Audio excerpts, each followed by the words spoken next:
We're now also on NTV at 1. The Uganda Youth Development Link are launching a caravan to promote agriculture value addition as well as an environmental support system to agriculture among the youth. The activities will result in a National Youth in Agro-Ecology Symposium on Monday. And this afternoon in our studios we have Richard Mugisha, who is the program manager at EALTA. In this program, welcome to NTV at 1. Thank you very much. Good afternoon, our dear viewers and listeners on the online. Well, looking at this program, it is intended to introduce the young people to the principles of agroecology, practical skills. Those watching us today, what should this mean to them? This simply means the science and the management of principles that involve human and social values. We want to emphasize dignity and cultural values, where we provide opportunities for the young people to meaningfully and find a gainful employment in agriculture. Well, now from your own analysis, would you say the young people tend to have a negative approach to agriculture in the sense of the manual work involved, not forgetting the law on return on investment? World over, the young people find a crisis in employment. But agriculture or agroecology provides a solution where they can find a solution, a meaningful employment in agriculture, where we want to place them at the center of being the drivers of change.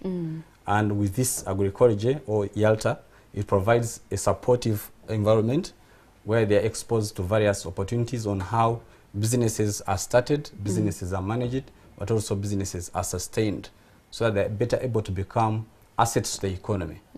This program tends to want to play agriculture and also protect the environment. Can the two coexist? Yes, we want to create a situation where the human activities in agroecology or in agriculture are undertaken, but at the same time protecting and conserving our environment. We want to see how the environment can support the agriculture activities, at the same time creating an opportunity for the young people to find employment that is gainful and meaningful.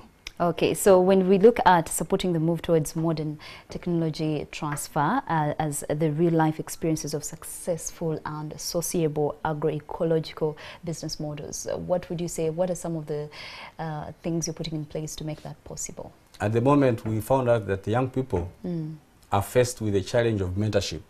Yes, they have the energy, they have the creativity, but many times when they start businesses, they get frustrated and they tend to withdraw from their businesses.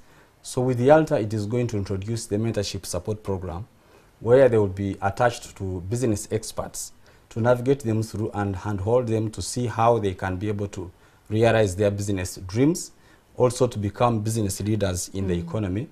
Number 3, we want to see how we can connect them, especially the financial service providers, because we know without the finance, they may not be able to grow their businesses. So in order to create a space where the businesses can thrive, especially businesses that are youth-led, then they have to have a connection to those that really are already providing services, for example, the finance support services. But also want to see how the policy environment can be supportive and responsive to the issues that affect the young people. So in EALTA, we provide spaces for interactive dialogue, for them to articulate issues that affect them, and then also create a situation where the decision makers can respond to these issues. Young people watching us this afternoon as we conclude our conversation today, why is it important to critically think about agroecology? Agroecology is a question of science and management of the interactions between plants, animals, human beings, and environment. Do agriculture that is environmentally friendly. Do agribusiness that has less financial, that has less environmental consequences. And of course, agroecology is the only alternative pathway that optimizes economic and social benefits. Can you give us some examples how you, the type of farming you can get into or agriculture that you can get into that would promote the environment and protect it as well? For example, when we expose the young people to understanding how one can do farming, especially in the dairy, you have a cow which gives you milk, but also gives you the cow dung. And with agroecology, it emphasizes a principle of no waste to waste. So recycling the resources on farm will lessen or reduce the costs that would otherwise be spent on going for agro inputs that are bought from the shops.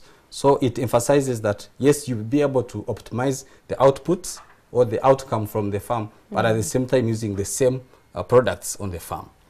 No waste to waste. No waste to waste. Thank you so much for joining us on NTV at 1, and thank you as well for joining us. We'll take a short break and we'll be back with more stories.